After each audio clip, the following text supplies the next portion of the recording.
Instead of telling you what I think you should be doing or how you could be better, or I thought, well, let me just speak from the heart, speak from my gut, and really not have anything prepared, but just tell you what's worked for me. And maybe some of the stuff that's worked for me might work for you now, currently, presently, as you guys have your goals and ambitions, but then further on down the line, as you guys continue to live your life. This idea and this notion that you could be anything you want, you can accomplish anything you want, right? We hear that. You've heard that from the time you were little boys. You hear that now. You're already incredibly accomplished. You guys know that. The thing that has worked for me is to remember the hard times. So, and I'm sure you guys all have your processes. And again, I'm going to tell you what's worked for me.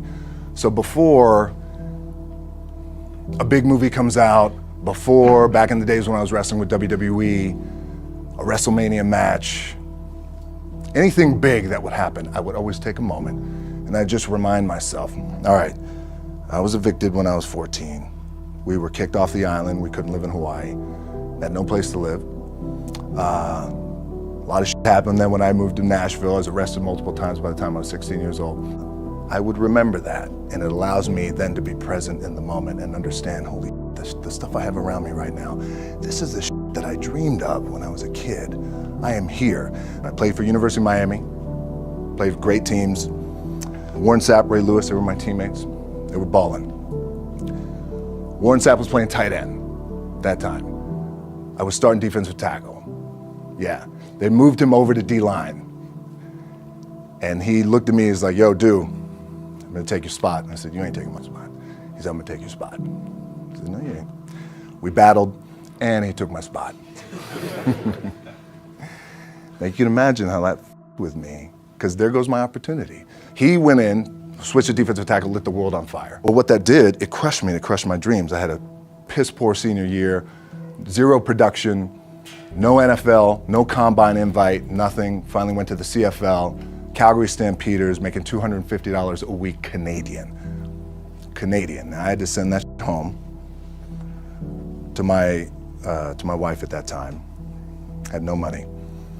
So I remember that. When I got cut from Canada, my dad in his pickup truck came down 4 o'clock in the morning, picked me up in Miami from Tampa. We lived in a little apartment in Tampa. He drove down in his little pickup truck to Miami to get me when I was cut from the CFL.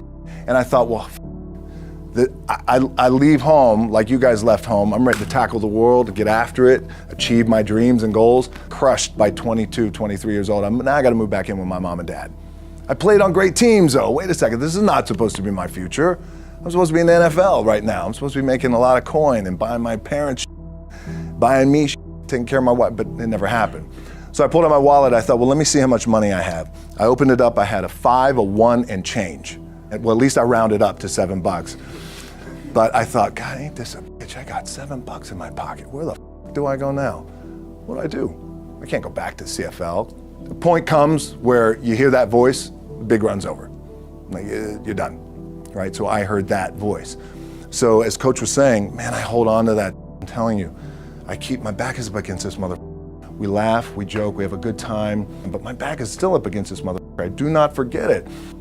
What this also helps me do, and again, it works for me, is at some point, you gotta be tired of not being number one. You have to be, and you gotta play angry, and I play angry. Now, I'm cool and calm with my approach, and when I step out on my field, which is a set, or, you know, like, there's some, and you're always gonna have haters, and haters are like, well, God damn, man, how many movies are you gonna make, or how much shit are you gonna do? Like, you do a lot of shit. I say, yes, it's my ambition. Of course, why not? I could do it, yeah. I love what I do. And not only that, but in what world do we not work every day? My back is up against this thing, you know, and I started to play angry, by the way, and I still play angry. My last match, Brock Lesnar, transitioned, and I realized if I had to be great at something, I wanted to be great in this world of Hollywood and movie making and producing and entertainment, I had to commit, and like you guys have to commit. Obviously, you commit to something, commit to the goal. So I quietly retired 2 years later, I thought, what did I do with my career? Because my movies were not doing well. I was written off. I was like, it was around 2006, 2007. I was like, I left, I pulled a Jim Brown. I left when I was on top, like #1 in the wrestling business, and I left. It was a ballsy, gutsy, some call it stupid move, but I had to commit and I had to follow what was in my gut. What helps me is to keep the hard times in the front of my mind, because it allows me to go into these big moments that I've worked my ass off, and you guys have worked your ass off. It allows me to go into these big moments with a different perspective. What it also does for me, and again, this is what works for me. Like, my back is up against this mother. Every day, it's against this wall. But it's up against this mother, because it's what I believe in. And when my back is against this mother, then there's nowhere to go. But that way. That's it. Doesn't mean you don't smile. Doesn't mean you don't laugh and joke, right? You're happy. I'm a happy guy. But when it comes to business and when it comes to executing, it's up against this. And I got to go that way. And I don't give a fuck who is in front of me. They're not going to stop me. The key for me was, where does it start? What's the anchor? What's the anchor? So I could have all these ambitions, and you guys have all these ambitions, which is great. It's important. I'll play this role, you'll play that role. I'll execute this thing, and it'll come out this summer. You guys will execute this thing during the summer, right, when it's time to really put in a lot more work.